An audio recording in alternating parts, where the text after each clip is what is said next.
Introductions. Ladies and gentlemen, introduced under the most respectable circumstances in an atmosphere of elegance and refinement.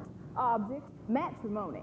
Unfortunately, I will not be able to offer my usual lightning services today, as I have a previous engagement in Yonkers, New York, arranging the second marriage of a Mr. Horace Vandergelder, the well-known half-a-millionaire.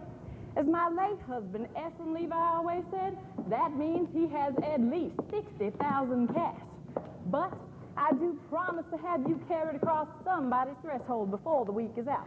Now, I might also mention I'm available for financial consultation, instruction in the guitar and mandolin, short-distance hauling, and varicose veins reduced. Dolly. She's the one who's simply recommended in a kind of annual Once she'll snatch him up, don't forget to bring your baby back to show back Mrs. Levi. Mr. Kemper, the artist. You know, darling, I am something of an artist myself. Why I do these silhouettes with scissors and black paper? This is one of Doris Barnes looking the other direction. I have to do them like that because I'm no good with noses. Mrs. Levi, the train for Yonkers leaves in 5 minutes. And if we don't get there on time... But we will, Mr. Kemper. And not only will Horace Vandergelder give you permission to marry his niece Ermengarde, but he shall also dance at your wedding.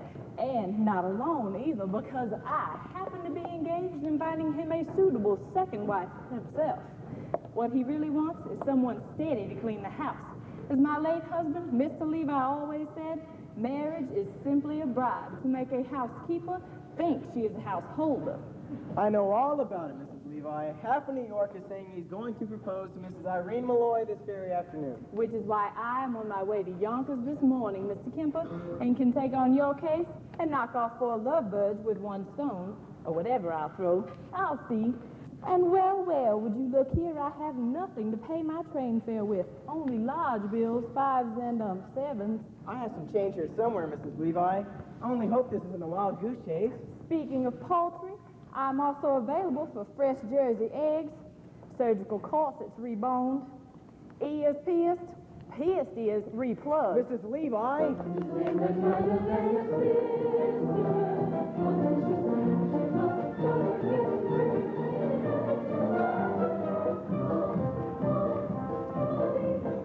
Tell me, Mrs. Levi, what's in all this for you?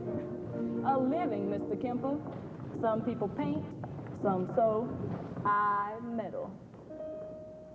I have always been a woman who arranges things for the pleasure and the profit it derives. Well, I've always been a woman who arranges things like furniture and daffodils and lives. When a man with a timid tongue meets a girl with a diffident air, why should the tortured creatures beat around the bush when heaven knows Mother Nature always needs a little push? So I put my hand in there, I put my hand in here. And a girl over 6'3" loves a man who comes up to her. Surely it's obvious she'll never be seduced till some kind soul condescends to give her beau a little boost. So I put my hand in there, I put my hand in here.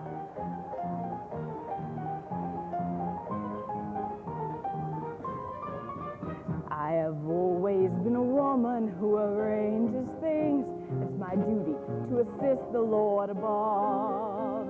I've always been a woman who arranges things like luncheon parties, poker games, and love. My aplomb at cosmetic art turned a frump to a trump lady fair. She had a countenance a little bit like Scrooge, but oh, today we'd swear the Lord himself applied the rouge. I put my hand in there. I twist a little, stir a little, him a little, her a little, shape a little, mold a little. Some poor chap gets sold a little. When I use my fist a little, some young bride gets kissed a little. Pressure with the thumbs, matrimony comes when I put my hand in there. Mrs. Levi? I know all about it, Mr. Kemper. The Uncas train is ready to leave. Now you run on ahead, get us a window seat, order lunch, and I'll meet you on board. Ephraim Levi, I'm going to get married again. I'm going to marry Horace Vandergelder for his money and send it out circulating amongst the people like rainwater, just as you taught me.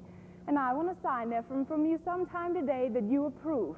Of course, darling, it won't be a marriage in the sense that you and I had, but I shall certainly make him happy. And I'm tired, Ephraim, tired of living from hand to mouth. So I want that signed sometime today. For when my little pinky wiggles, some young maiden gets the giggles, then I make my knuckles active. He says she's so attractive. Then I use my index digits, and they both begin to fidget. Then I clench my palm, the preacher reads a psalm when I put my hand in there.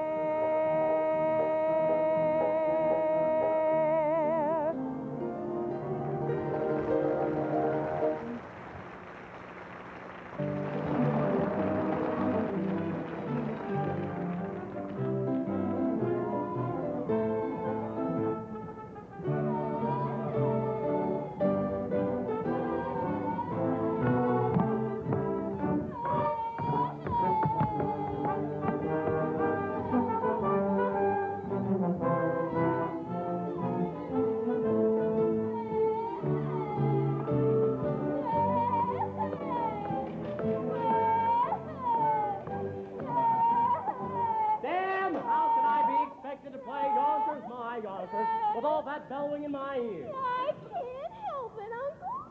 I love Ambrose Kemper. And I say you're too young to be in love with anyone. Here, take this. I'm not too young. I'm 17. And in another year, I'll be an old maid. Well, I forbid it. Dare to be an old maid, Ermengarde, and I'll cut you off without a cent. And don't you cry in this storm. I can't help it. I'm unhappy. Then by thunder you'll go and weep for a while in New York City where it won't be noticed. Now go upstairs and begin packing your trunk. And don't give any tears on the lawn. Set the oil.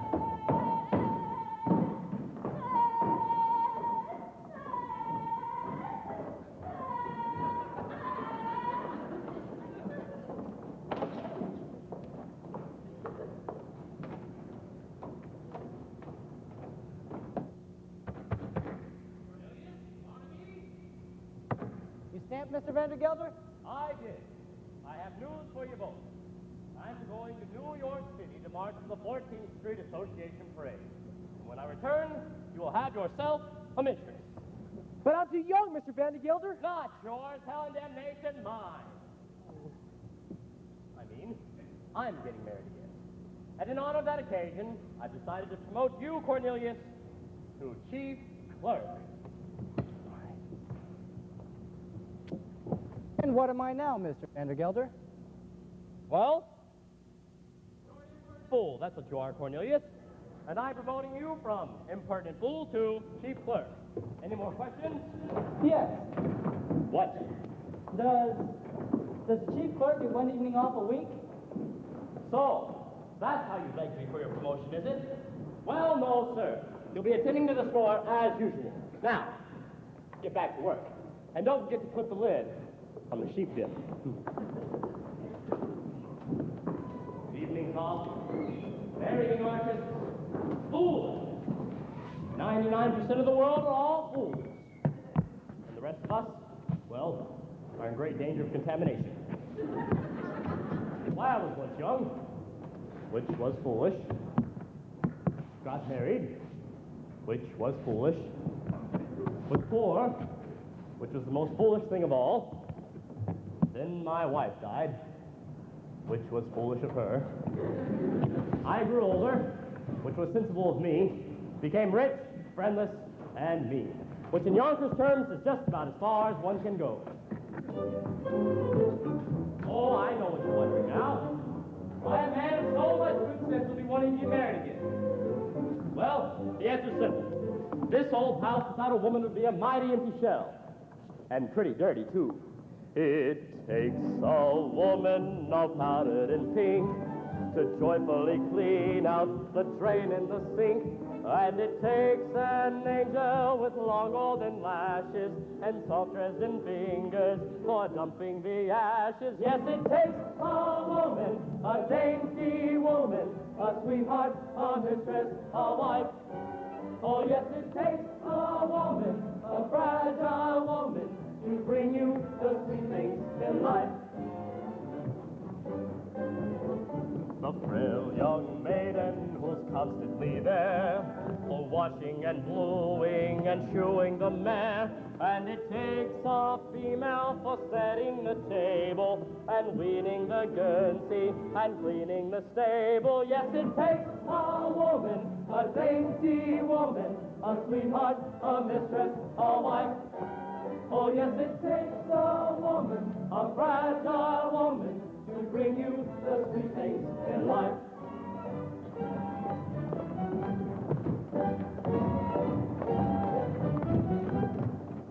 And so she'll work until infinity. 3 cheers for femininity.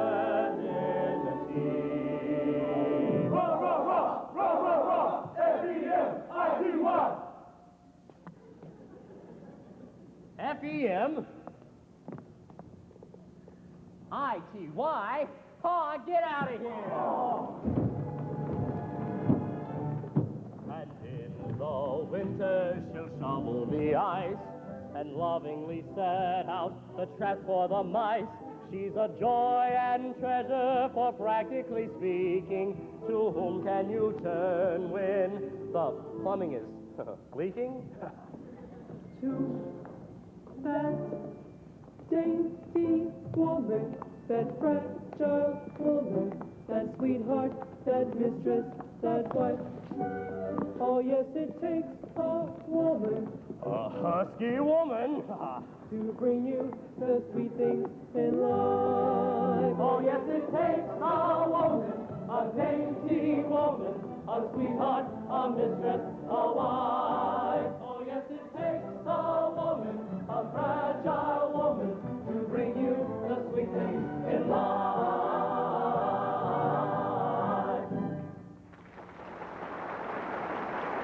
Oh, get out of here!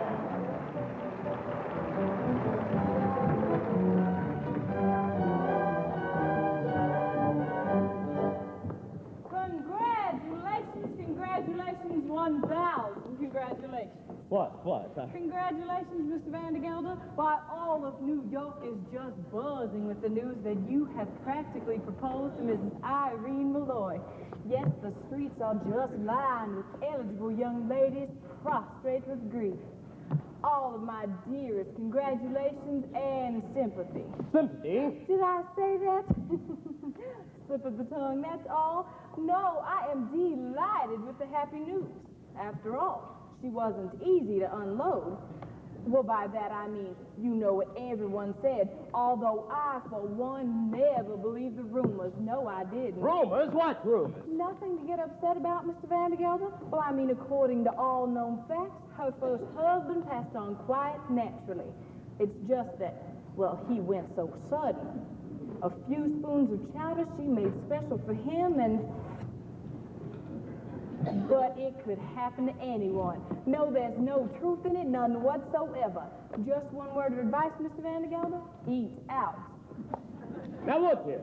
Oh, you mean to say that I mean to say nothing, Mr. Vandergelder. Just friendly advice. Keep away from the chowder. By the way, she's ordered her wedding gown beautiful. You should see it. Black. Well, as I said before, Mr. Vandergelder, all of my dearest congratulations on your forthcoming nuptials, and may you rest in, I mean, may guardian angels watch over you both, particularly at dinner. Now look here, Dolly. You introduced me to Mrs. Malloy, and rumors or not, I intend on calling on her this very afternoon, as arranged. Very well, then, Mr. Vandergelder, then there is nothing more for me to do but go back to New York and tell the other girl, the heiress, not to wait. What did you say? Nothing. A word. Heiress. Particulars, Mrs. Levi. I demand particulars. Her name. Her name. Money. Ernestina Money.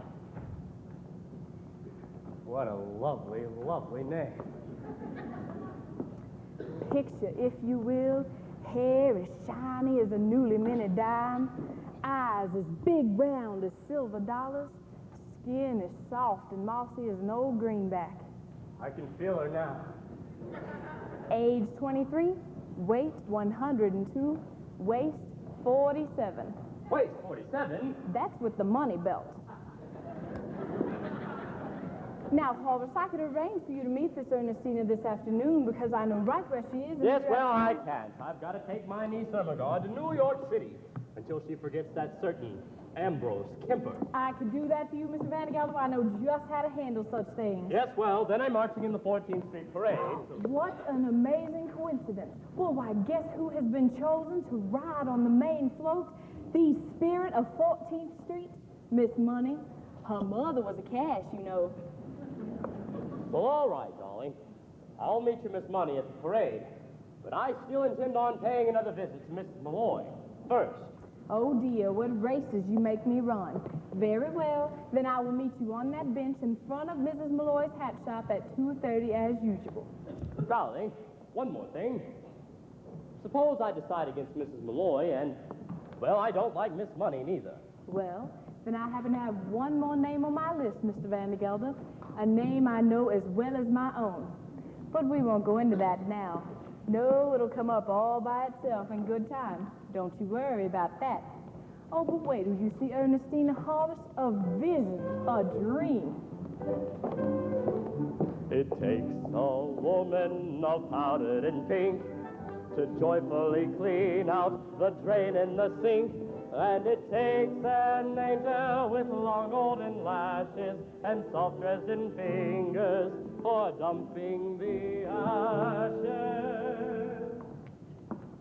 Yes, it takes a woman, da da da da da da da.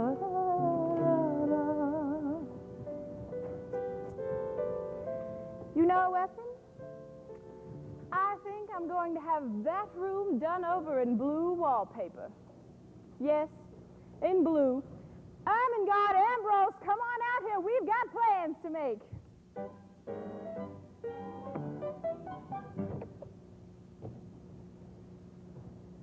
Chief clerk. Promoted from chief clerk to chief clerk. And if I'm good, in 10 years, I'll be promoted to chief clerk again. 33 years old, and I still don't get an evening free. When am I ever going to begin to live? You can live on holidays, Cornelius. Did you forget what we did last Christmas? All those rotten tomato cans exploded, and you and I cleaned up the mess all afternoon. Do you call that living? No. Barnaby, you and I are going to New York. You mean close the store? Exactly. But Cornelius, we can't. We'll have to. Some more rotten tomato cans will have to explode. Holy cabooses, how do you know? I'm gonna light this candle under them, that's how I know.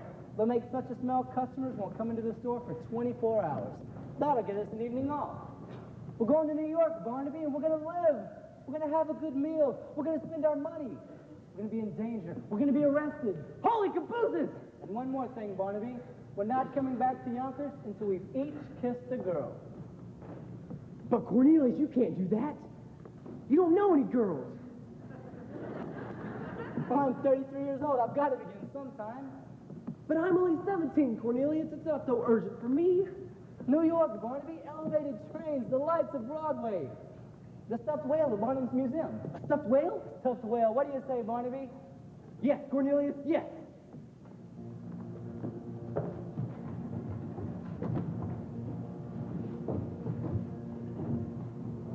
Now, the first thing to do is to make you financially independent. I know. I'll find you a job. Can you dance? I'm an artist, Mrs. Levi. I paint.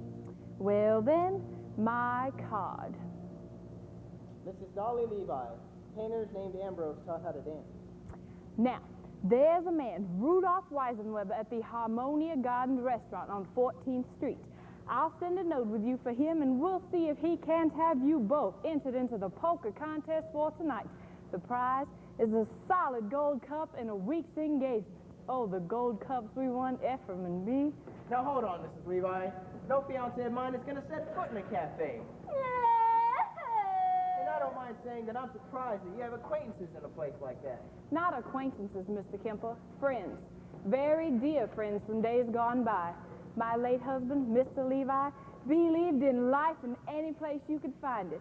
Cafes, ballrooms, and yes, even theaters. Why, even when times were bad, every Saturday night like clockwork, down those stairs we came at the Harmonia Gardens restaurant, Ephraim and me. It's all very well to come down like clockwork, Mrs. Levi, but you're asking Ermengarde to work there. It's the only way to show Horace Vandergelder that we mean business.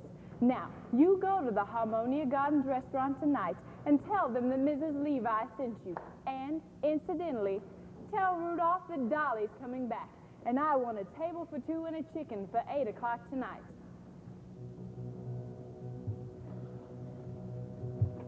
The bottom row looks all right from here, Cornelius. Now light the candle under the ones on top. Not too close. There's one that lights are ready to bust. Holy cabooses, I can smell them up here. Get dressed, Barnaby. We're going to New York. Out there, there's a world outside of Yonkers.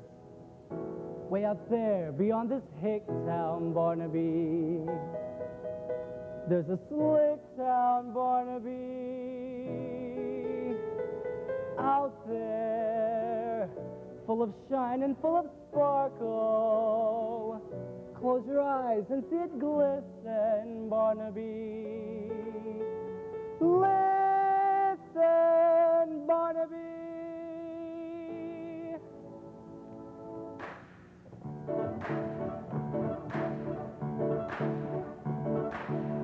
Put on your Sunday clothes, there's lots of world out there.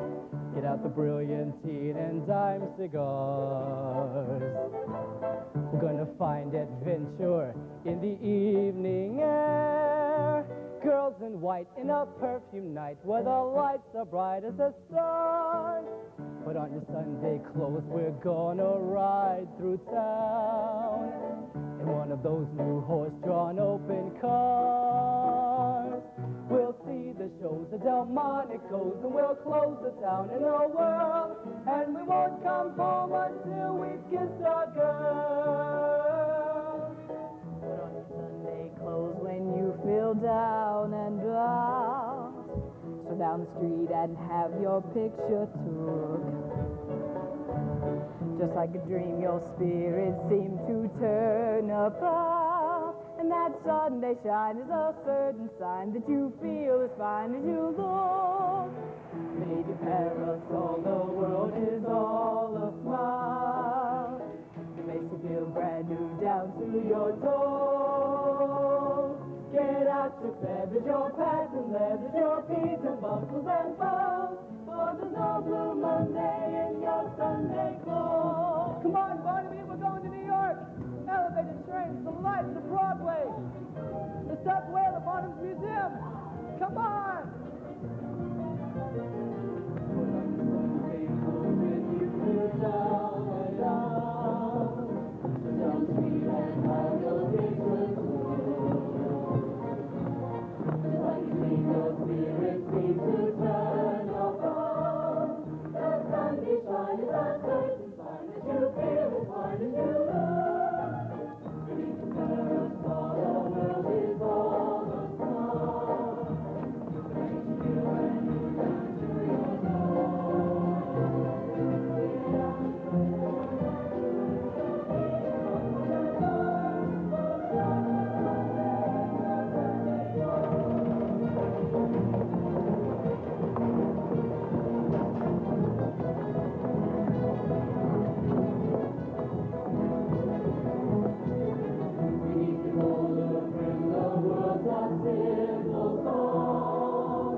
And you got to stop sniveling. Don't cry on the valises. We haven't missed the train, thank the Lord. Lovely on proving. Now you're all 11 pieces. We're 7 minutes late. All aboard!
wherever he is, I'm not sure.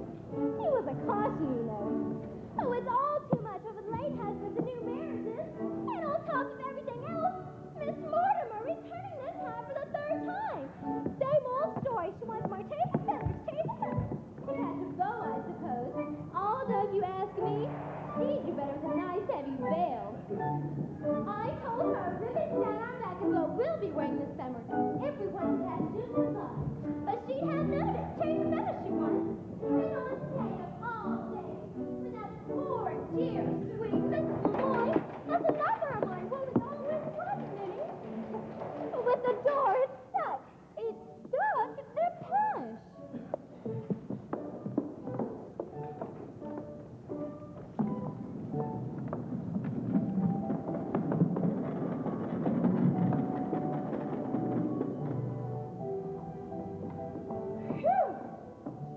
And as I was saying, Mrs. Malloy, I could just bite out my tongue for the things I've said and the things I'm going to say, but as long as I've gone this far, I might as well go all the way. Mrs. Malloy, why? Well, why? Say it, Minnie. Why have I decided to marry Horace Vandergelder? Oh, Mrs. Malloy, I didn't ask you that. I would rather die on the rack than ask you such a personal question. But as long as you did bring it up, I'm marrying Horace Vandergelder for one reason and one reason alone, Minnie.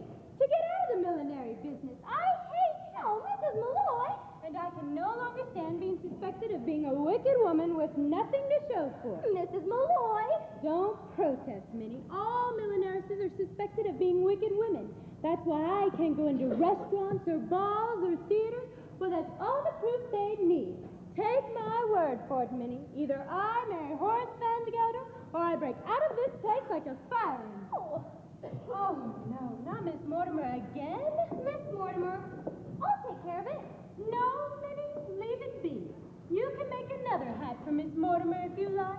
I'm wearing this one myself. Mrs. Malloy, well, you can't. Well, you're a widow. And that hat, it's provocative, that's what. Is it, Minnie? Well, who knows who may walk into the shop today? And provocative may be just what I want to be. Oh, Mrs. Malloy!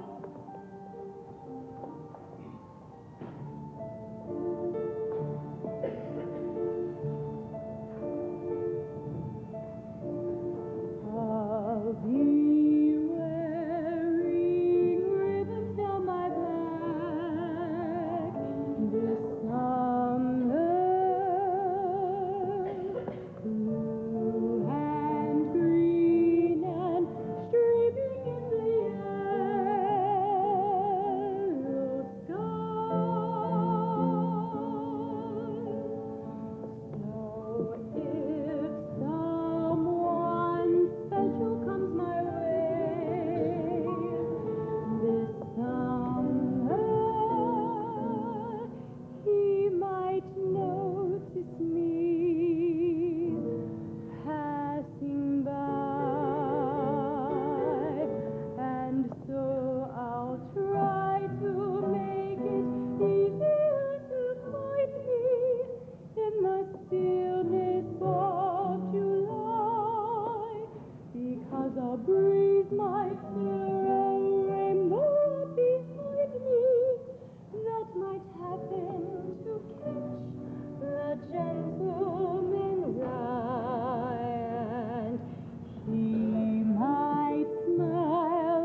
kiss me?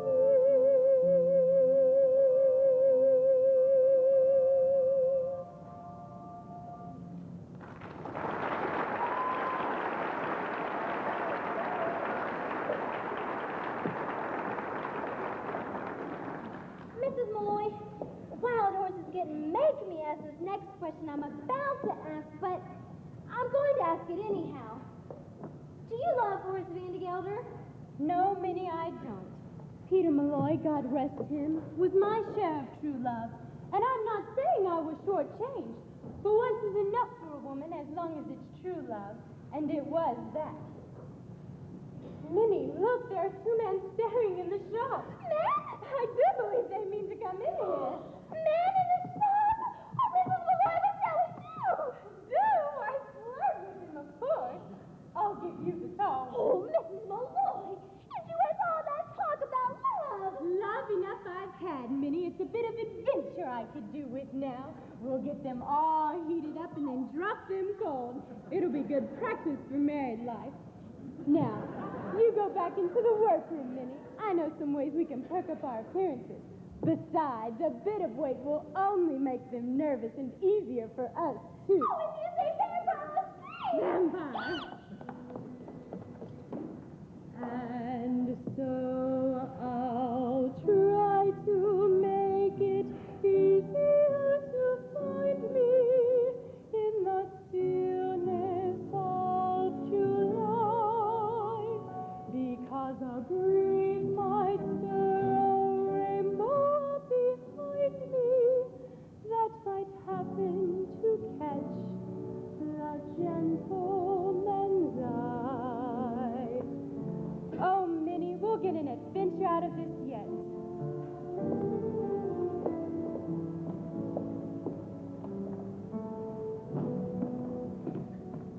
We'll get an adventure out of this yet, Barnaby. All day long we wander around New York and nothing happens. Then we come to the quietest street in the city and suddenly, Van de Gelder. Is he still out there? Go look. Cornelius, he's sitting right on the bench. Are you sure this is an adventure? You don't have to ask, Barnaby. When you're in one, you'll know it all right. How much money have you got left anyway?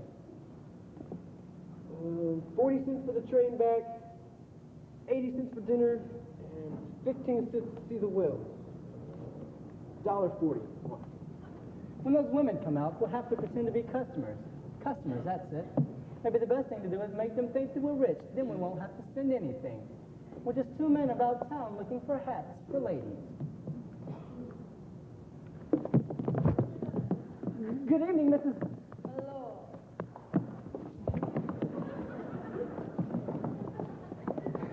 Here, Cornelius Hackle. Here, Barnaby Hackle. Cornelius Tucker. Barnaby Tucker. My pleasure, gentlemen. Now, is there anything I can do for you? We're two women with our ladies about town looking for Malloy, and we wanted to...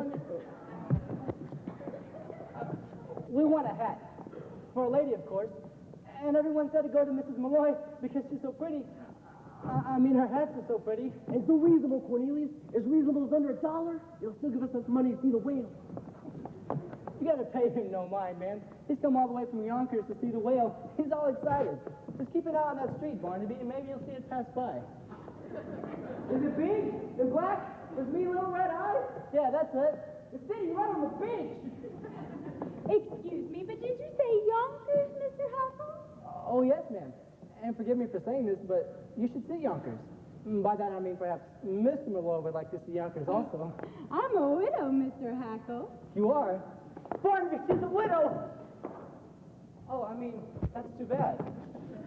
I'm sure Mr. Malloy would have enjoyed Yonkers, especially in that hat. On you, of course, not Mr. Malloy, may he rest in peace.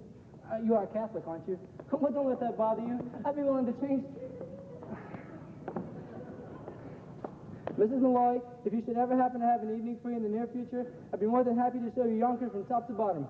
Well, as a matter of fact, I might be there sooner than you think. Oh, really? You see, I have a friend who lives in Yonkers. Do you? Perhaps you know him? Perhaps we do. Oh, it's always so foolish to ask in cases like this, isn't it? It's a Mr. Van de Gelder. Horace Vandergelder, a Vandergelder's hay and feed? Do you know him? No! Oh, no! No. Mr. Vandergelder's a substantial man, and well liked, they tell me. A lovely man, Mrs. Malloy, just lovely. Has only one fault as far as I know. He's as hard as nails. Cornelius, I think. Now I wonder if your friend might like this one. Look out! Begging your pardon, Mrs. Malloy. Gentlemen, what are you doing? Help us, Mrs. Malloy. We'll explain later. Come out of there this minute. We're as innocent as can be, Mr. Malloy. Mr. Hackle, Mr. Tucker, come out of there right this minute or I'll be forced to... Oh, Mr. Vandergelder. Mrs. Malloy, I don't suppose you've seen Miss Levi, have you?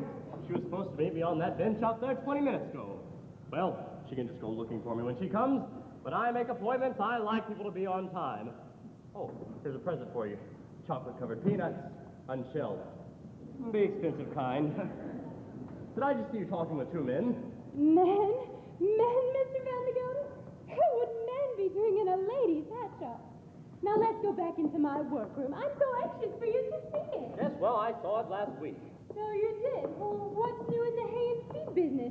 I hear you have 3 friends all hard as nails. I mean... Well, what on earth are you talking about? Yonkers. I hear it's a very beautiful city. And who's been telling you about Yonkers? Nobody, a friend. What friend? Well, you see, He? a customer, Mr. Vandergelder. Someone quite well-to-do, as a matter of fact. He was in here buying hats for ladies. You might even know him, although it's usually silly to ask in cases like that. It's, Mr. Cornelius Hackle? Did you say Hackle? Why, yes. It just so happens that Cornelius Hackle is my head clerk. That's all, Miss Malloy. Now I demand an explanation. And I'm going to give it to you. Well, why shouldn't you know Cornelius Hackle? Everybody who's anybody in New York knows Cornelius Hackle. He's here at the Opera and all the fashionable homes. Why, he's at the Harmonia Gardens restaurant 3 times a week. Impossible. He only has $146.35. And I keep it in my very own safe. Mr. Vandergelder, you are just killing me. Why, he's one of the Hackles. They built the canal. What canal? The Erie. Both. It ain't the same man. Who took the horses out of Jenny Lynn's carriage and pulled her through the streets? Cornelius Hackle. And who, may I ask, dressed up as a waiter at the Fifth Avenue Hotel and dropped an oyster down Miss Astor's? I can't say it, but it was Cornelius. Why, he is the playboy of New York. Excuse me. Now, don't deny it, Irene. I can see you were taken with him just like everybody else. Really, Dolly? I've only met him once in my life. Really, Dolly? Hold your tongue. There's a man in there. Ah, there's the man in that closet. No, Mr. Vandergelder, you can't. It's just too dangerous. No man that hides in ladies' closets can frighten me, Mrs. Levi. Now stand aside. No man indeed. Why, I am sure you would just make short work of any man with those muscles. I can just see them now rippling back and forth underneath your coat. Ripple, ripple, ripple, back and forth. Ripple, ripple, ripple.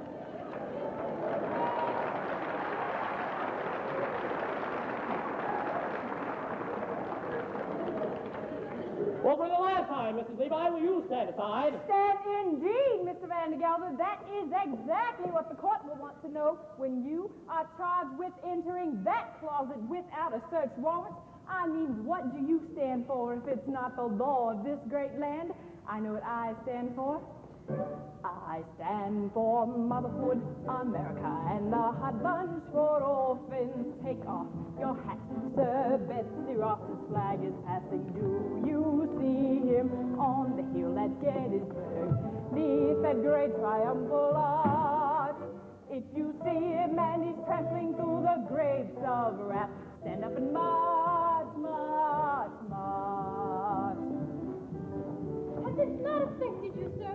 I came here at 14 years of age as an immigrant girl from a land that oppressed my people, and I must echo here what was said by the great and patriotic American,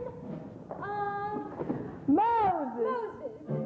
I stand for motherhood, America, and the hot bunch for orphans. Take off your hat, sir, there's a distant eagle passing you. You see him on the bridge at Waterloo. Neath that great triumphal arch. If you hear him singing, take me on the shore.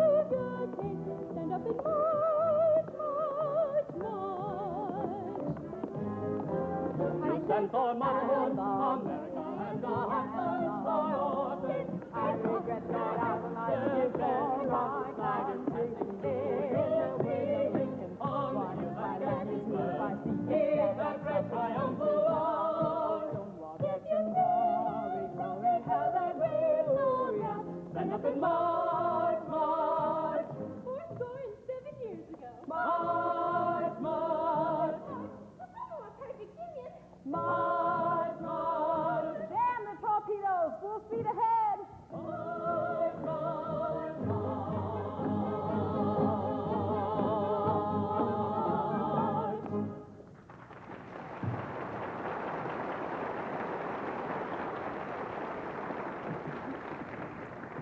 So you see, Mr. Vandergelder, there could not possibly be a man in that closet. Gesundheit.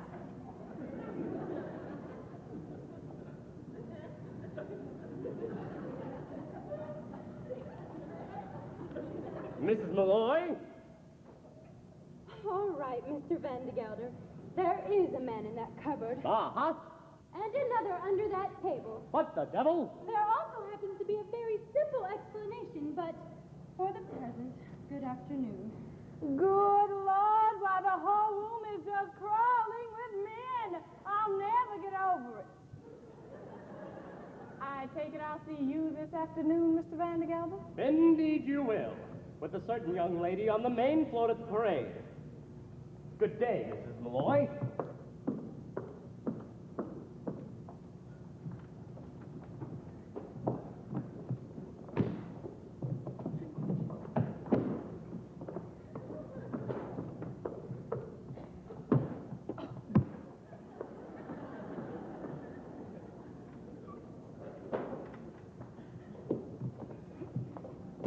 Mrs. Malloy, I can explain everything. I don't know You see me if aboard- any explanations, Mr. Hackle. Just you and Mr. Tucker do me the pleasure of leaving my shop at once, or I will send for Officer Shot. Well, Irene, if you ask me, calling an officer is letting these two off far, far too easy. I've been adding up the crimes these two have committed, and believe me, you've got grounds for at least 2 writs, a non-compos mentis, and a garnishee. Now, darling, the first thing to do is to prove that you have tried to settle this amicably first. Have dinner with them. Dinner? Is that absolutely necessary, Dolly? It's the way things are done in the law, Irene. Dinner first, garnishee afterwards. Well, if it must be, Mr. Hackle, Mr. Tucker, you may take Miss Fay and myself out to dinner. Very well, Mrs. Malloy. Now, I hear they have a nice little restaurant in the railroad station Oh, that we no, could... Mr. Hackle. If Harmonia Gardens is good enough for your fashionable friends, it's good enough for us, too. I hear they have a lovely orchestra there, Minnie. Oh, no, we couldn't go there. Now, don't misunderstand me. It's not the money or anything. It's the whale. It's the whale. No, it's not the whale, Barnaby. It's the dancing. You see, they have dancing in places like that. Exhibitions, contests, and I don't know how. And it would take me weeks, months, years to learn. Dolly Levi, 33-year-old chief clerks named Cornelius taught how to dance.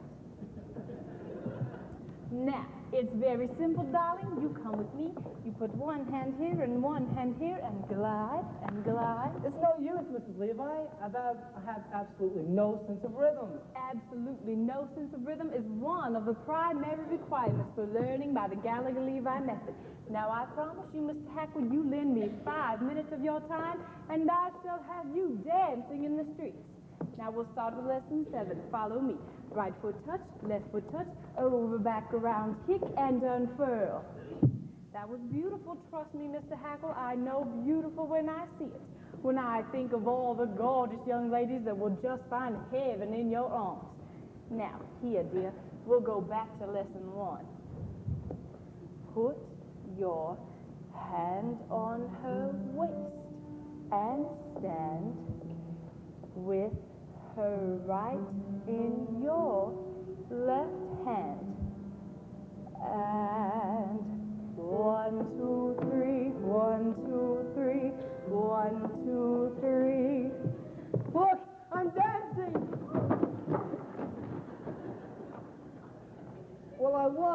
Of course you were, Mr. Hackle. Take the someone whose arms you're in. Hold on to her tight and spin. And 1, 2, 3, 1, 2, 3, 1, 2, 3. Look, I'm dancing.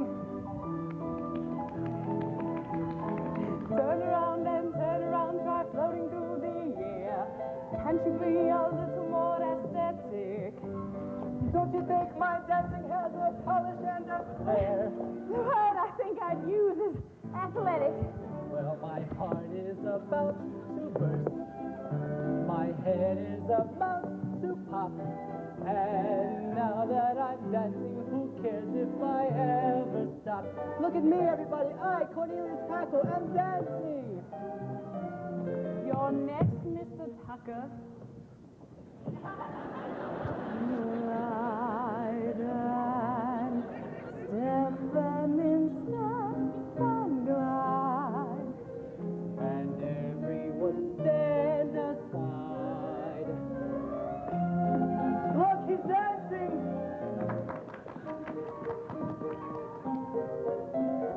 You could learn to polka if you worked a week or so, or the tango filled with passion seething. Or I joined the chorus at the Castle Garden show. Whatever you do, for gosh sakes, keep breathing. Well, my heart is about to burst. My head is about to pop. And now that we're dancing, who cares if we ever stop?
so last September, oh, the wedding was like butter.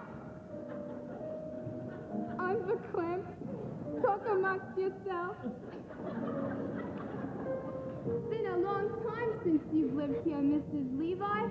Such a long, long time.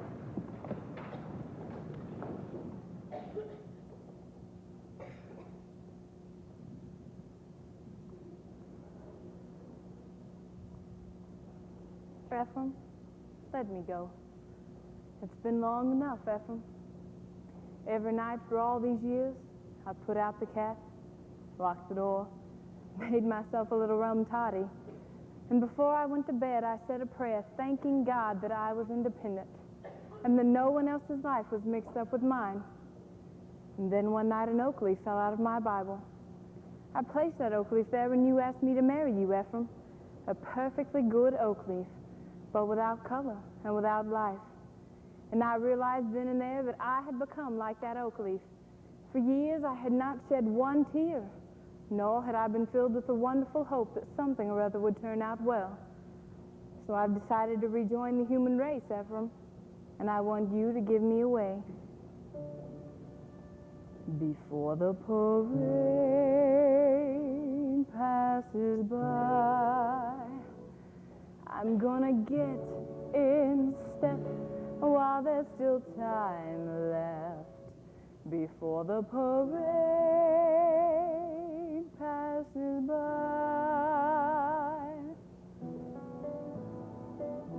Mr. Levi, Cornelius is taking us down to see the 14th Street Parade. Everybody will be marching. Why, Irene, dear, you're crying. Oh, Dolly, the world is full of wonderful things. Come with us, Dolly. I will, Irene. I will.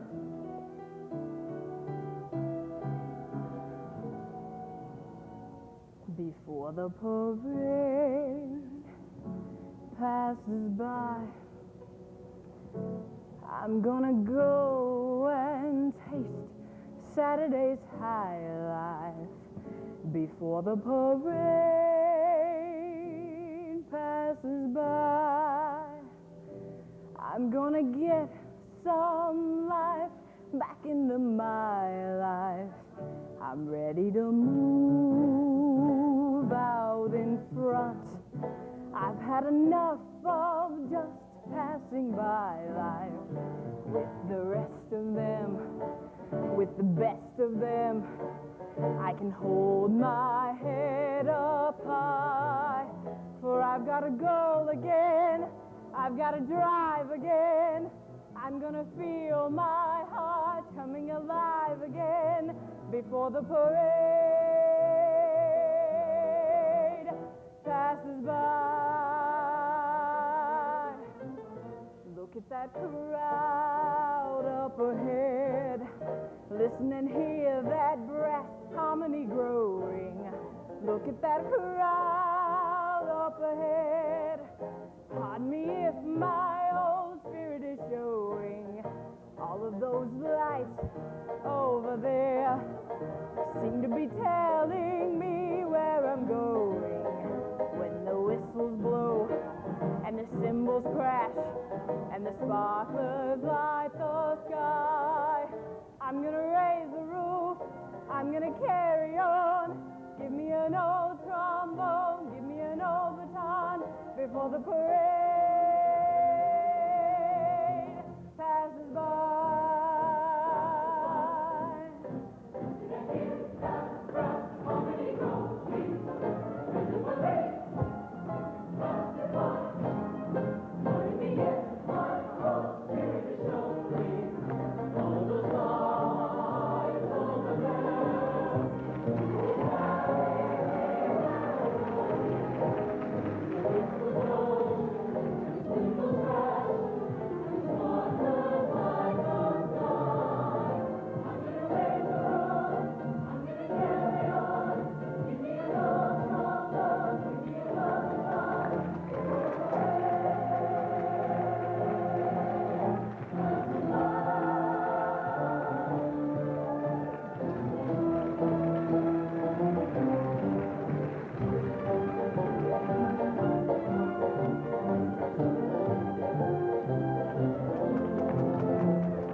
said and more. Don't move, Miss Money. I'm coming. I'm on my way.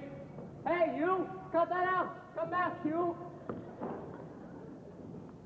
Oh, Miss Money! What have they done to you? Levi, what is the meaning of this? Nothing to get upset about, Horace. Simply a last-minute substitution. Miss Money had a sudden urgent business appointment at the Mint. They ran just a tad short, and she's helping out. But she promises to meet you at the Harmonia Gardens restaurant at 8 o'clock tonight. Why, that's the most expensive restaurant in the city. And, well, it should be. I mean, what food and the fastest waiters in New York. By the way, I might be just a little late, Horace, so Miss Money will meet you in front of the restaurant. She'll be all in red satin and black lace and humming an old-fashioned tune. Yes, Sweet Rosie O'Grady. You couldn't miss her if you tried. Dolly, you're one damned exasperating woman, I tell you. Horace Vandergelder, that is the nicest thing you have ever said to me. Well, I'll be there, Dolly. But only because I already paid for the introductions, and I want to get my money's worth. But from now on, you are hereby discharged as my marriage broker. Is that clear, Dolly? You're just a woman, like anyone else. Hey, put me back, you! Put me back! You know, I belong over there. Where are you going? Ephraim, he's as good as mine. I'm gonna raise the roof. I'm gonna carry on. Give me an old trombone. Give me an old baton. Before the parade passes by.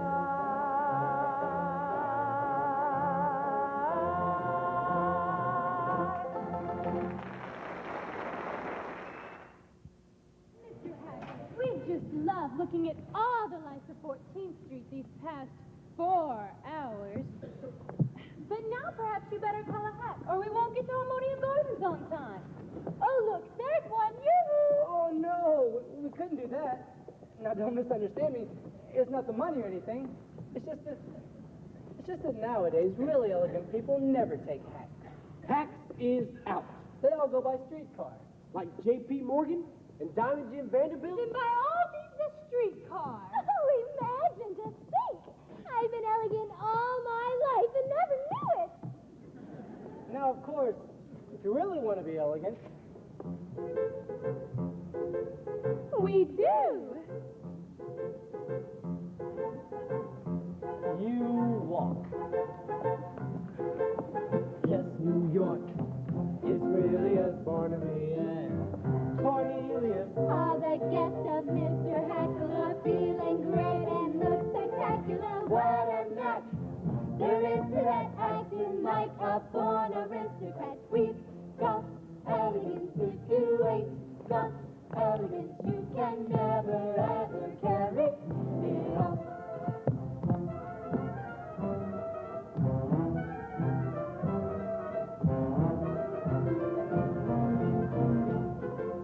All who are well-bred agree Minnie Fay has pedigree.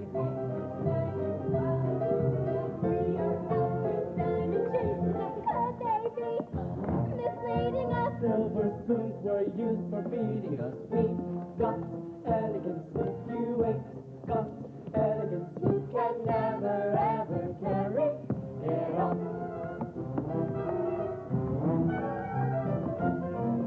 Middle class, don't speak of in savoir-faire. We're activists, some were born with rags and patches, but we use dollar bills for matches and Vanderbilt. Can't help to us. J.P. Morgan scrapes and bows to us. We've got elegance, we were born with elegance. Have you noticed when I hold my cup, the saucer never moves? Oh, really? And usually I hold my pinky up indubitably full.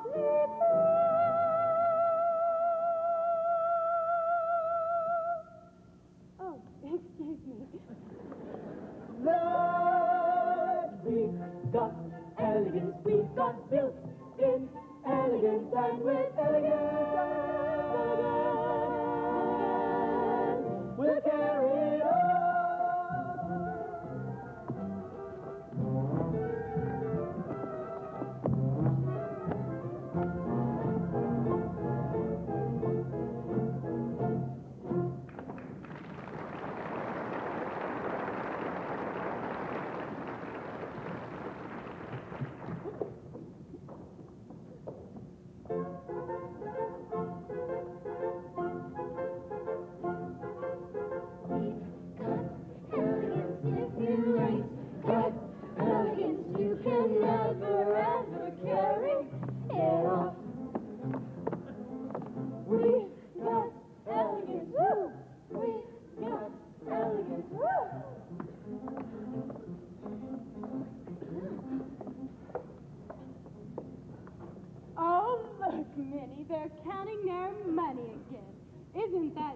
like the rich.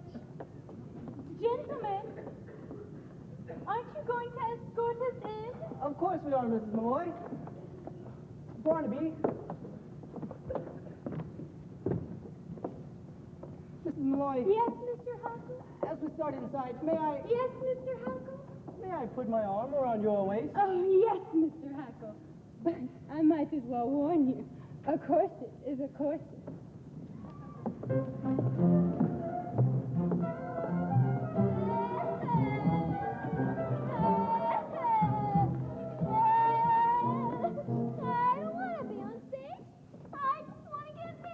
Now, you heard Mrs. Levi. This is the only way to show your uncle that we mean business. Now, could you weep a little faster? You're throwing me off step. Faster. That's it.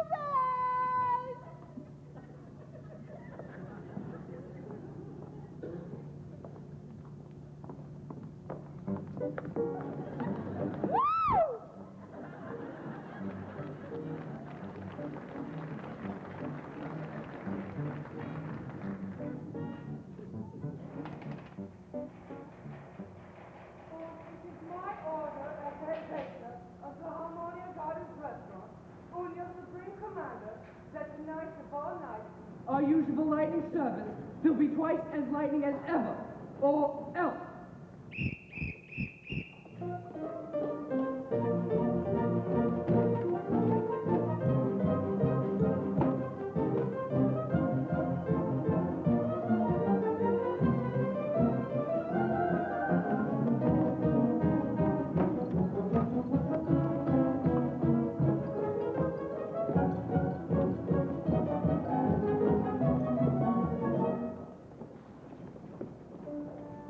I trust you are finding this table satisfactory, sir? The private dining rooms cost a bit more, but they do afford the best view of the entertainment. $1.40, Cornelia. That's all that's left. Are you sure? Try it again. Prepare yourself for a big night, Minnie. We're out with two of New York's best-known sports. I did make a mistake, Cornelia. It's only $1.35. I can't want more. No, don't. We can't afford it. I'm going to order everything on the menu. Waiter!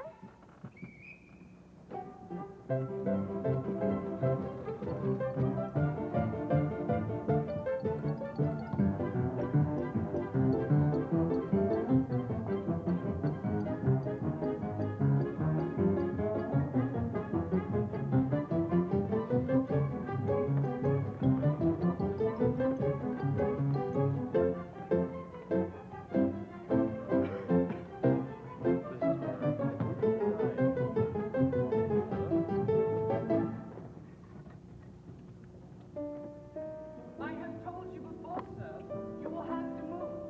This table is reserved for Mrs. Levi and party. And who do you think I am? Only of course, Vandergelder and party. She's in mine and party. I ain't in hers. Mr. Vandergelder, of course. It's just that Mrs. Levi mentioned nothing about you bringing your... My personal position. That's enough rules, Doctor. But Mrs. Levi only ordered that she can put you. Tickets are here. Un pâté maison, sur des jours, grand soufflé. Well, why did you tell me this is an Oriental establishment? We'll take 2 rolls of rice. Now get out. Now, Miss Money, I hear you carry respectable sums in your belt. Yeah, $2. But it ain't in my belt. It's in my garter.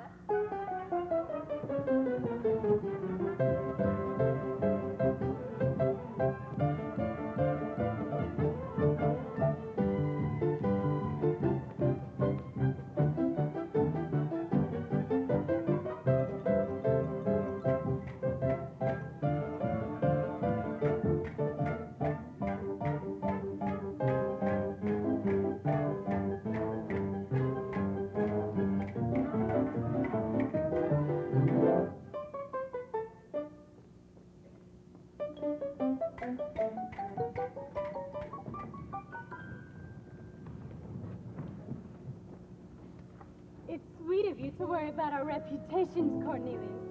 But Minnie and I don't care who sees us tonight. Well, Minnie, have you decided?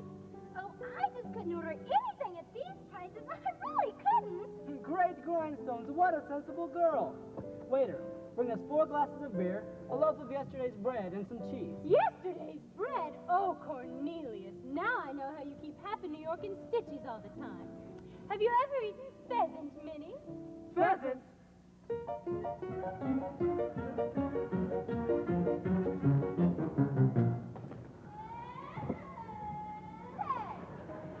Closet closed curtain. You ashamed of something? Oh, it's not that. I was just feeling a slight chill. Well, why didn't you say so? Here, I'll loan you this. Now, let's order something to hold us over till the right comes. Waiter, I'll have 2 roast suckling pigs with chestnut oyster stuffing, cheese fondue, a Caesar salad, and some lady fingers. Now, what do you have?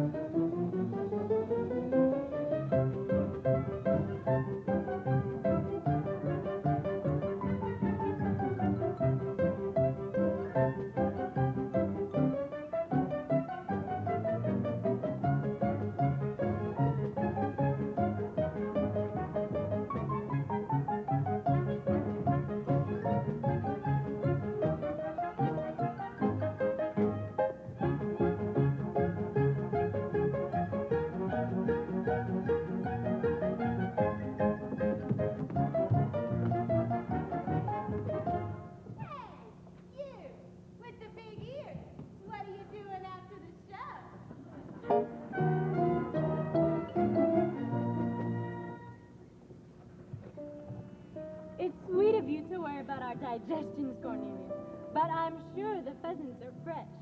We'll take 4, please, and a nice red wine. Wait, no wine. No wine? Champagne. Champagne! It's once in a lifetime, Barnaby. Hothouse peaches and Neapolitan ice cream. And Barnaby, here's a nickel and give this to the band leader. Tell him to play To a Wild Rose. We want music while we dine.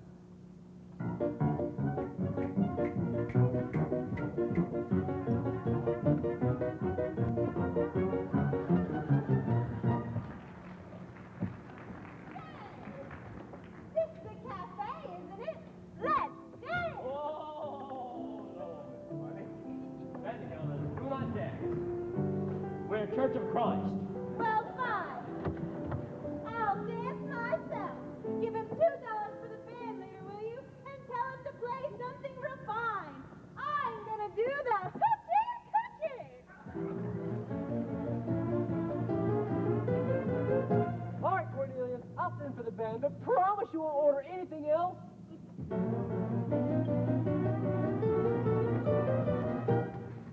You wait here, Miss Bunny. I'll tell him to play a nice waltz.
Miss Money, and 2 more pheasants, please. Cornelius! My purse. My wallet! Hey, you, that's my purse. Miss Money, why get off the table? Look what you're doing to the salad. Excuse me, sir.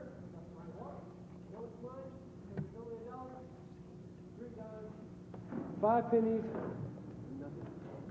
Cornelius! Did he say 2 pheasants?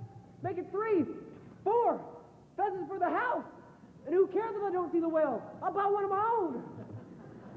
Sir, stop this shouting. How many times have I told you, boy, not to shout? This is the Harmonia Gardens restaurant. Not one of those. But, sir, she's here. What? Are you sure, boy? Yes, like you told me, sir. 8 o'clock on the nose. Up pulls the carriage and out steps a tall lady with red hair and the biggest handbag I ever saw. It is! It's Dolly! She's back! Rudolph, is it true? I heard someone laughing outside the kitchen window and it sounded like... It is! It's Dolly! Fritz, tells the band. She just stepped out of her carriage. Rudolph, is it true? No, it is true, yeah. She just stepped out of her white and gold carriage, pulled by 6 black horses, with scarlet plume. Oh, Rudolph, just like old times. No way, no. Sir! Rudy! She's here.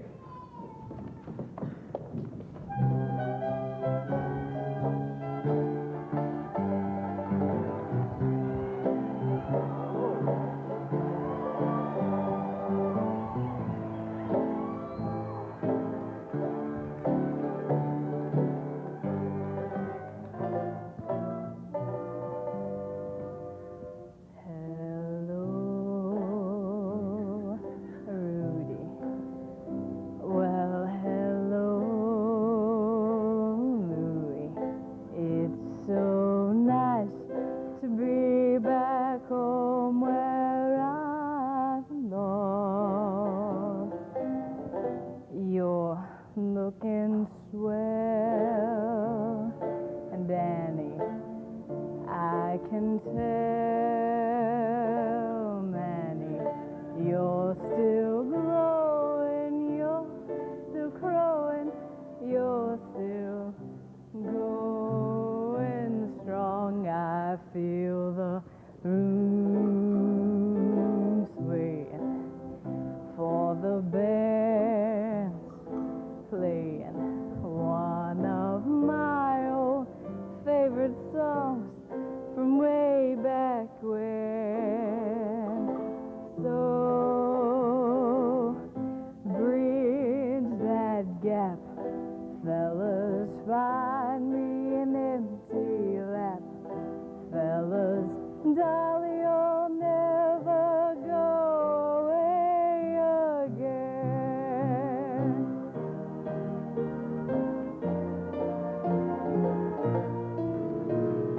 Hello, Dolly, well, hello, Dolly, it's so nice to have you back where you belong.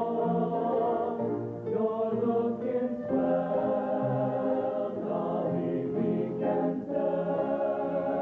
Dolly, you're still growing, you're still growing, you're still going strong. We feel the room swaying for the band, playing one of your old favorite songs from way back when. So Here's my hat, fellas, I'm staying where I'm at, fellas. promise you'll never go away again.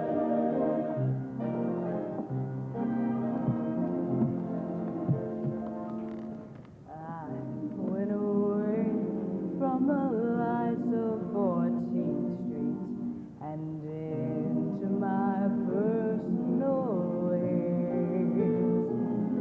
But now that I'm back in the lights of 14th Street, tomorrow will be brighter than the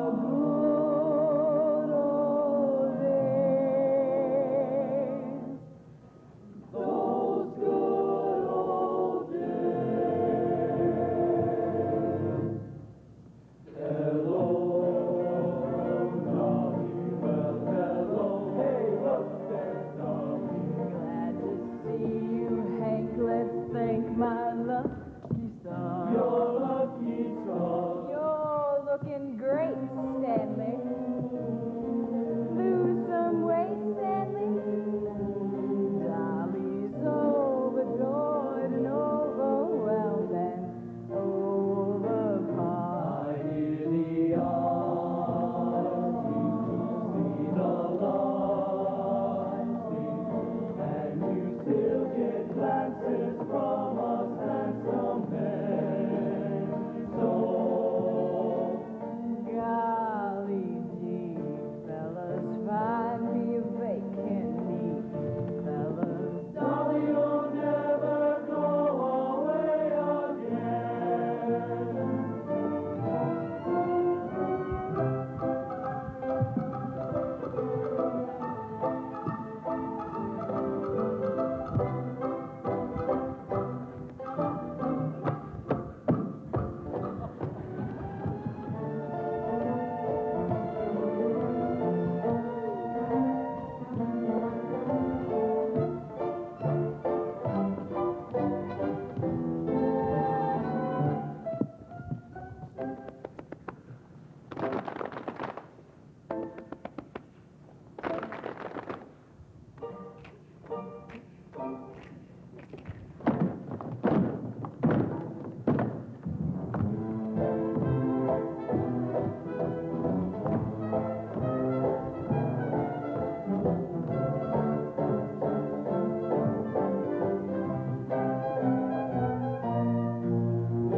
Excuse me, girlie,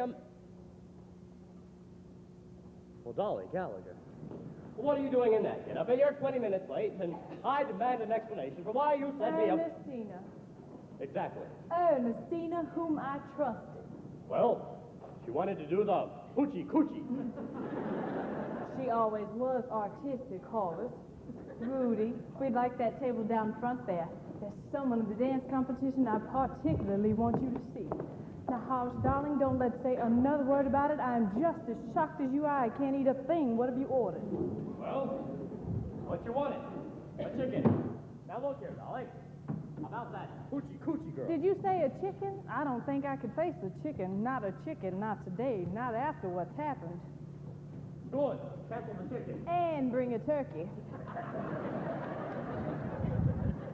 What are you doing now? Nothing, just looking the place over, getting acquainted with the surroundings. That's the problem with you, Dolly.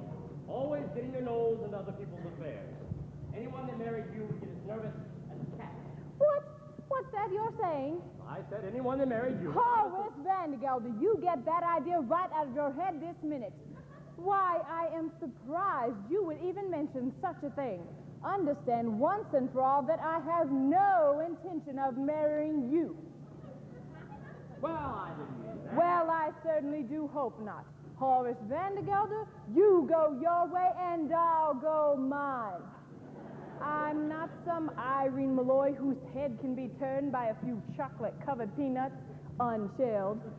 Why, the thought of you even suggesting such a thing. Well, I think you misunderstood me. Well, I certainly do hope not. But if I did have any intention of marrying again, it would be to a far more pleasure-loving man than you. However, we won't discuss it anymore. Here's the waiter with our food. Thank you.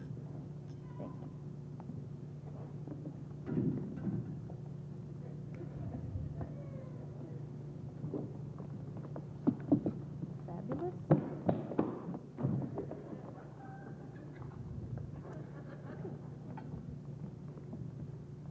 Wonderful. Thank you, darling. Fabulous. Thank you very much.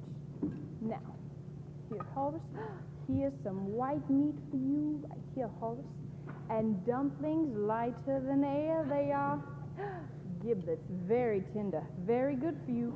Yes, Horace, as I said before, you go your way and I'll go mine. Start right in with the wine, Horace. I'm sure you'll feel better at once. However, dear, since you did bring the matter up, there's one more thing I want to say. Well, I didn't bring the matter up at all. One more thing I'm going to say before we forget all about it. It's true, I am a woman who likes to know everything that's going on. Well, who likes to manage things. But I don't think I'd like to manage anything as out of control as your household. Nope, you'll have to do that yourself, God helping you. It's not out of control. Very well. We won't speak another word of it, Horace. Here, have some beets. They're good.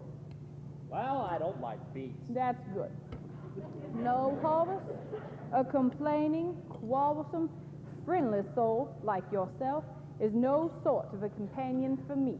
You salt your beets, and I'll salt mine. Oh, will you stop saying that? I won't say another word. Good.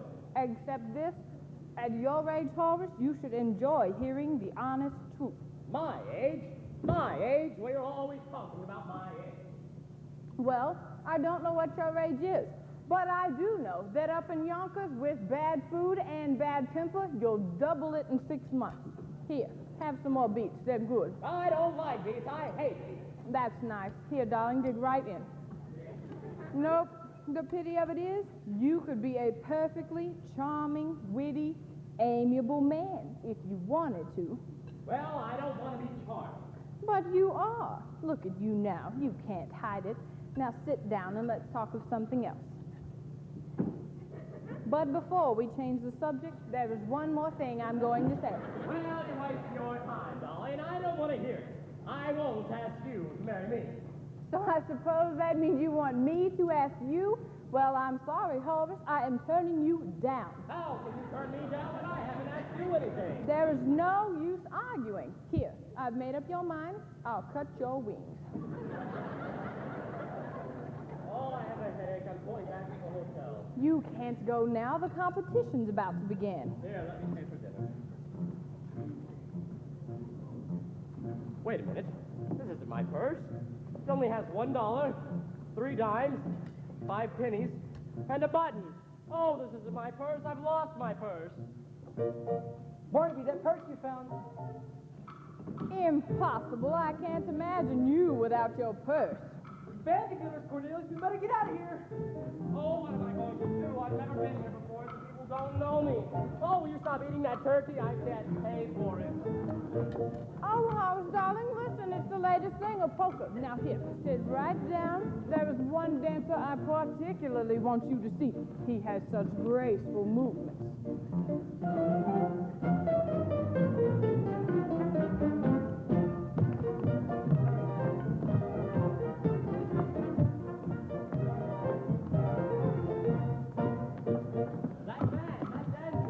Isn't he wonderful, Horace? Why, with talent like that, they're sure to win the solid gold cup.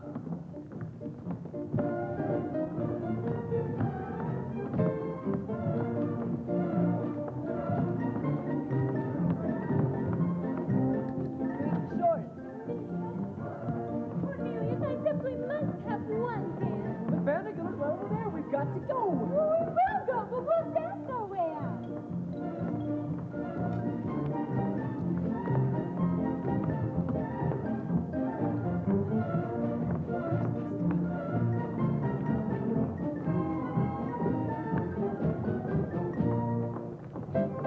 Cornelius Hackle. Mr. Vandergelder. Barnaby Tucker. Mr. Vandergelder.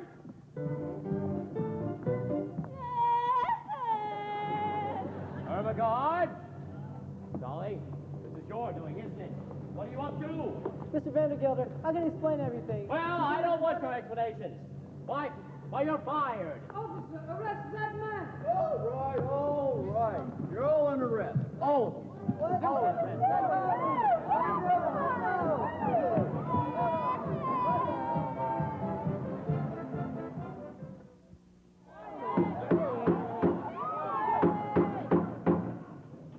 That's better.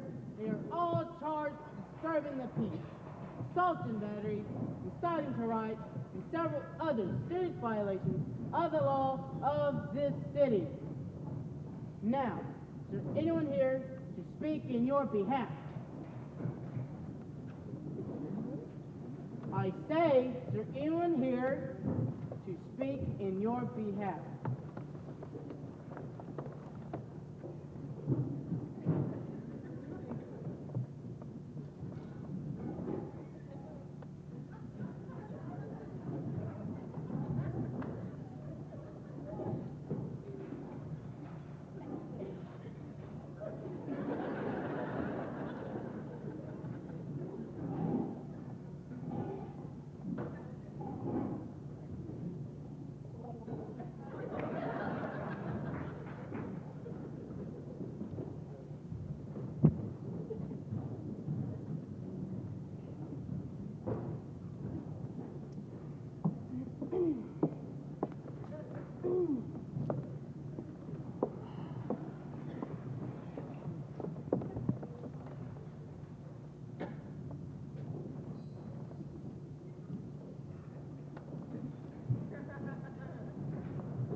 Dolly Levi, counselor at law.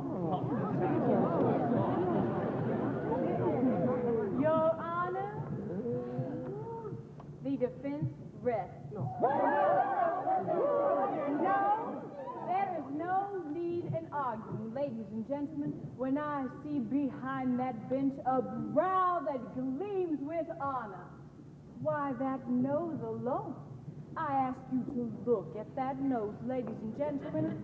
A nose that shines in the night like a flaming beacon of justice. Would you turn that way a bit, Your Honor, so we can have a better look at your beak? Ooh, marvelous. The living symbol of the motto of this great man, E proboscis unum.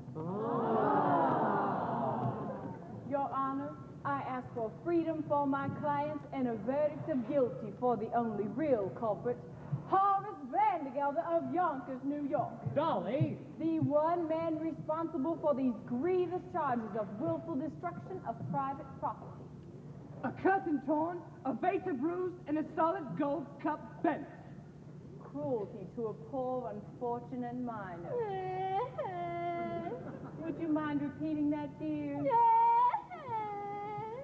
Mrs. Levi, if it pleases the court, I have something to say. I was just about to call you, Mr. Hackle. Please come right ahead. Cornelius Hackle, if you dare testify against me, why, you'll be discharged.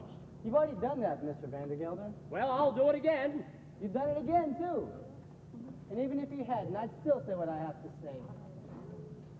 No, I don't know much about disturbing the peace or inciting to riot, but I do know what happened to me today. The most important thing that could ever happen to a man.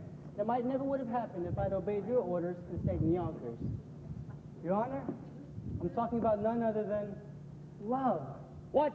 You're meaning to tell me that after 33 years you've fallen in love because of one evening off? Oh, no, Mr. Vandergelder. I didn't fall in love with Mrs. Irene Malloy of this city in just an evening. An hour.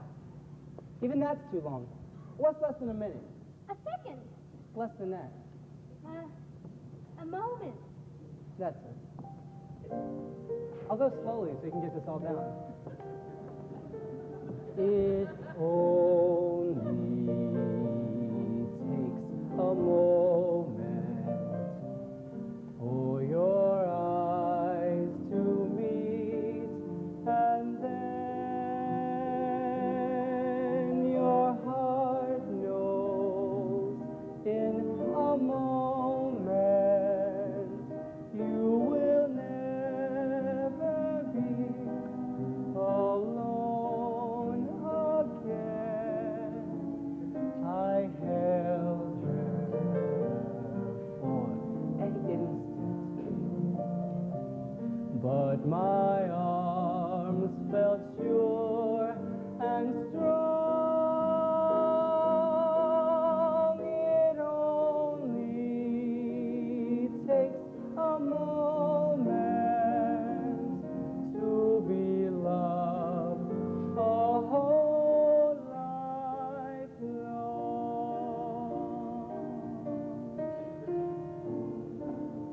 Isn't the world full of wonderful things? There I sat, cooped up in Yonkers for years and years, and all the time, wonderful people like Mrs. Malloy were walking around in New York, and I didn't know them at all. I don't know if you can all see from where you're sitting. Well, for example, the way her eye and forehead and cheek come together up here. Can you? I tell you right now, a fine woman is the greatest work of God on earth. You can talk all you like about Niagara Falls and the pyramids, but they aren't in it at all. Now, of course, I've seen other women before, but today I actually talked to one equal to equal, and they're so different from men. And they're awfully mysterious, too. Well, I bet you could know a woman 100 years and never be sure whether she liked you or not. Today I've lost so many things. My job, my future, everything that people think is important, but I don't care. Even if I have to dig ditches for the rest of my life, I'll be a ditch digger who once had a wonderful day. Mr. Hackle? I have missed a few words back there. Right after it only. Takes a moment, but his love felt sure and strong. It only takes a moment. He held me for an instant, but his arms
All except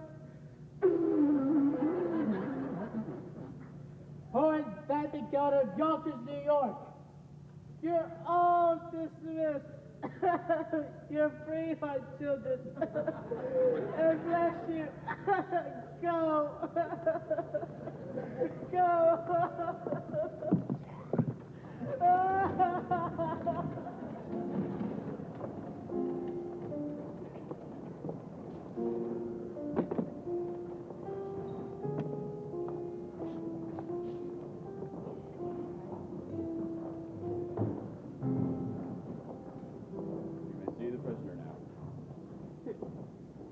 Well, Holmes, there's your life. Without peace, without clerks, without a bride, and without your purse. Guess there's only one thing left to say. Well, if it's to ask me to marry you, Dolly, not in a million years. Under no circumstances will I ever, ever marry you. That wasn't it at all, Horace. All I was going to say was, goodbye. What? Goodbye. Now, Holmes. There's no use, Horace. I have failed. And when a woman fails, there is nothing else she can say. Wait. But Hey. goodbye, goodbye, goodbye, goodbye, goodbye, goodbye. Don't try and stop me, Horace. Please.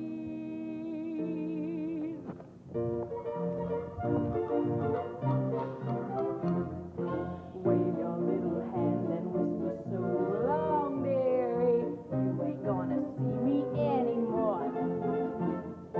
But when you discover that your life is dreary, don't you come a-knocking at my door. For I'll be all dolled up and singing that song that says you dog, I told you so. So wave your little hand and whisper so long, dearie. Dearie should have said so long, long ago. Because you treated me so rotten and rough, I've had enough of feeling low. So wave your little hand and whisper so long, dearie. Dearie should have said so long ago.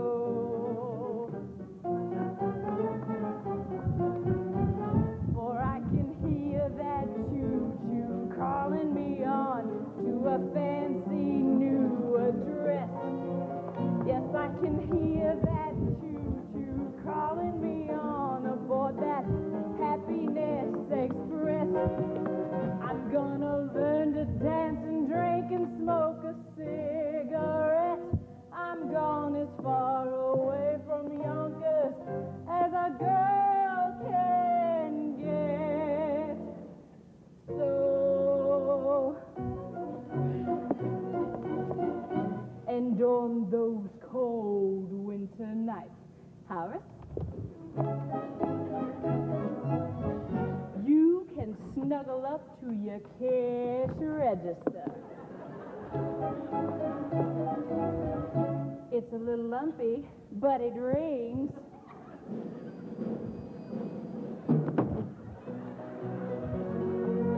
Don't come a-knocking, I'll be all dolled up and singing that song that says you dog, I told you so. So, Horace, you will find your life a sad old story when you see a dolly shuffle off to glory. Oh, I should have said so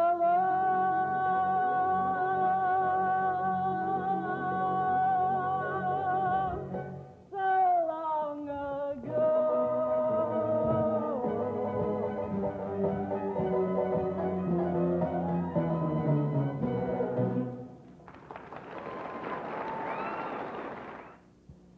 And I wouldn't marry you, Dolly. Not if you're the last woman on earth. No, I didn't need you before, and I certainly don't need you now. You go your way, and I'll go mine. Dolly. Dolly.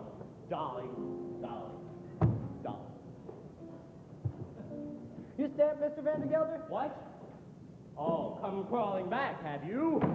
No, Mr. Vandergelder. I just stopped by for my salary. $146.35. You see, I'm going into business of my own, and since the only business I know is hay and feed, I'm opening my own store. And Cornelius has found the perfect location, Mr. Vandergelder. Right across the street from you. So, you think you can't compete with the Vandergelders, do you? Well, you just try. Ha! Another one come crawling back, is it? I've come from my back pay for the past 4 months. $6.12. You can't do this to me, any of you. Well, I'll go to the courts. I'll get the lawyers. I'll find someone to plead my case. And if I don't, then I'll come right back to this store. Why, Horace Vandergelder, as I live and breathe. Aren't you handsome in that outfit? You know, so few men nowadays have the courage to wear aprons. Why, Dolly Gallagher.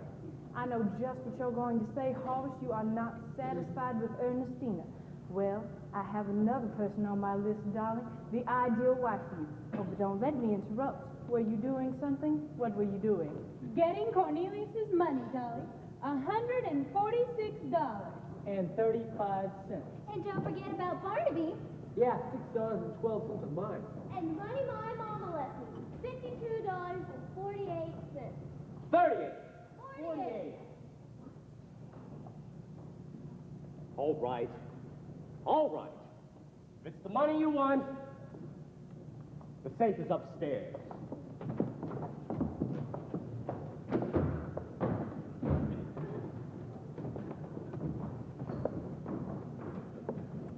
Money, money, money, money, money. Mr. Vandergelder's money. It's like the sun we walk under. It can kill or cure. Vandergelder's never tired of saying, most people in the world are fools. And in a way, he's right, isn't he? I mean, himself, Irene, Cornelius, even myself. Yes, we're all fools, and we're all in great danger of contaminating the world in our folly. But the one sure way to keep us fools happy is to give us the 4 or 5 human pleasures that are our right in the world. And that requires a little money.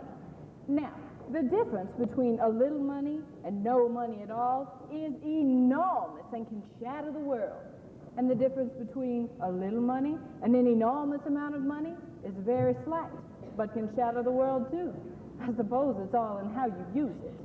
As my late husband, Mr. Levi, always said, money, pardon the expression, is like manure. Well, it's not worth a thing unless it's spread around, encouraging young things to grow. And that too is the opinion of the second Mrs. Vandergelder. Which reminds me, Ephraim, I'm ready for that sign. Well, what are you waiting for? It's in that front room. Well, Horace, as I was saying, I have found you the ideal wife. Well, I don't want you to find me no more ideal wives, Dolly. If I want a wife, I'll go and find one of my own. And I found her. And it's you, damn it. Why, Horace? Well, I know I've been a fool about Mrs. Malloy and the other woman, but... Well, Dolly, forgive me and marry me. Horace, stop right there. Oh, what do you mean? Horace Vandergelder, you know as well as I do that you're the first citizen of Yonkers. And your wife, well, your wife would have to be a somebody. Answer me. Am I a somebody?